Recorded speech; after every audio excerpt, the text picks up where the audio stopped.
Have you ever stopped to think why so many people live almost identical lives, chase the same goals, repeat the same routines, and still feel empty inside? Why is it that millions dream of freedom, success, and meaning, yet only a small fraction ever seem to escape the invisible cage? This isn't an accident. It's not bad luck. And it's definitely not because most people are lazy or incapable. The truth is far more uncomfortable. From the moment you are born, society begins to shape you, condition you, and quietly train you to be average, not weak, not miserable, just average enough to obey, average enough to consume, average enough to never question the system that profits from your silence. And once you see how this programming works, you can never unsee it again. Think about your earliest memories. School. Desks aligned in rows. Bells telling you when to sit, when to stand, when to speak, and when to shut up. You were rewarded for memorizing, not for questioning, for repeating, not for creating, for fitting in, not for standing out. The message was subtle but consistent. Follow the rules. Don't make mistakes. Don't challenge authority. Be like everyone else. And if you think school was just about education, ask yourself this: why are the most important skills for real life never taught? No classes on money, psychology, no lessons on emotional control, no training on power dynamics, influence, or negotiation, because an obedient mind is more useful than a free one. As you grow older, the programming evolves. It becomes more sophisticated. Society no longer needs to tell you what to think. It teaches you what to want. A good life is carefully defined for you. Study hard, get a degree, find a stable job, buy a house, get married, have kids, retire quietly. This path is presented as success. But for most people, it's a slow, comfortable surrender. You trade your time for money, your dreams for security, your curiosity for routine. And the scariest part, you're taught to fear anything outside this path. Risk is labeled dangerous. Failure is labeled shameful. Independence is labeled irresponsible. Look at how media reinforces this every single day. Movies glorify the underdog, but real life punishes those who step out of line. Social media celebrates individuality, yet brutally attacks anyone who truly thinks differently. News cycles thrive on fear, outrage, and division, keeping your attention trapped in problems you cannot control, because a distracted population is a controllable population. When you're busy arguing online, comparing your life to curated highlights, and chasing external validation, you're not building power. You're consuming, and consumption is the heartbeat of an average life. Now ask yourself something uncomfortable. Who benefits from you being average? Corporations need predictable workers. Governments need compliant citizens. Algorithms need users who scroll, click, and react on command. This system doesn't need you to fail. It needs you just successful enough to stay hopeful, and just tired enough to never rebel. This is why comfort is the most dangerous drug in modern society. It numbs ambition.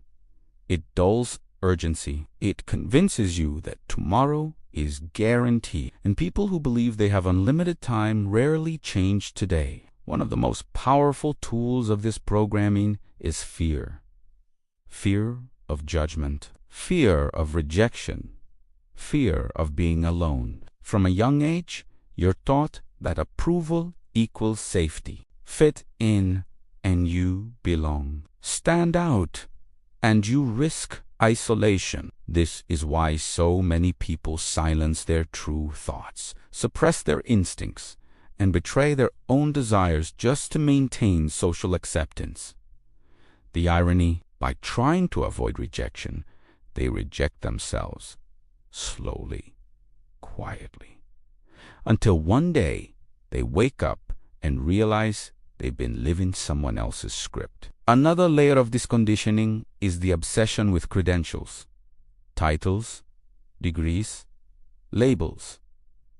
You're taught that your value comes from external value, that you need permission to be taken seriously, permission to speak, permission to lead, permission to succeed. But history tells a different story. Most breakthroughs, revolutions, and paradigm shifts came from outsiders, people who didn't fit the mold, people who were called crazy before they were called geniuses. The system celebrates them only after they succeed, while punishing anyone who tries to follow the same path. Let's talk about time, because this might be the most brutal truth of all.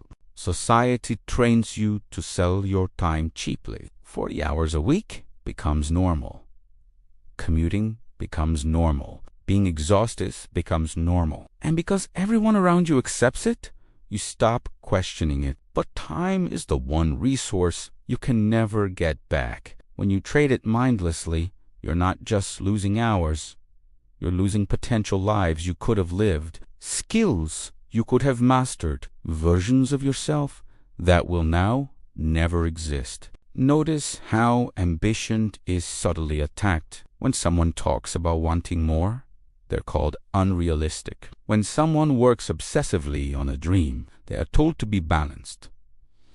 When someone refuses to settle, they're labeled arrogant or selfish.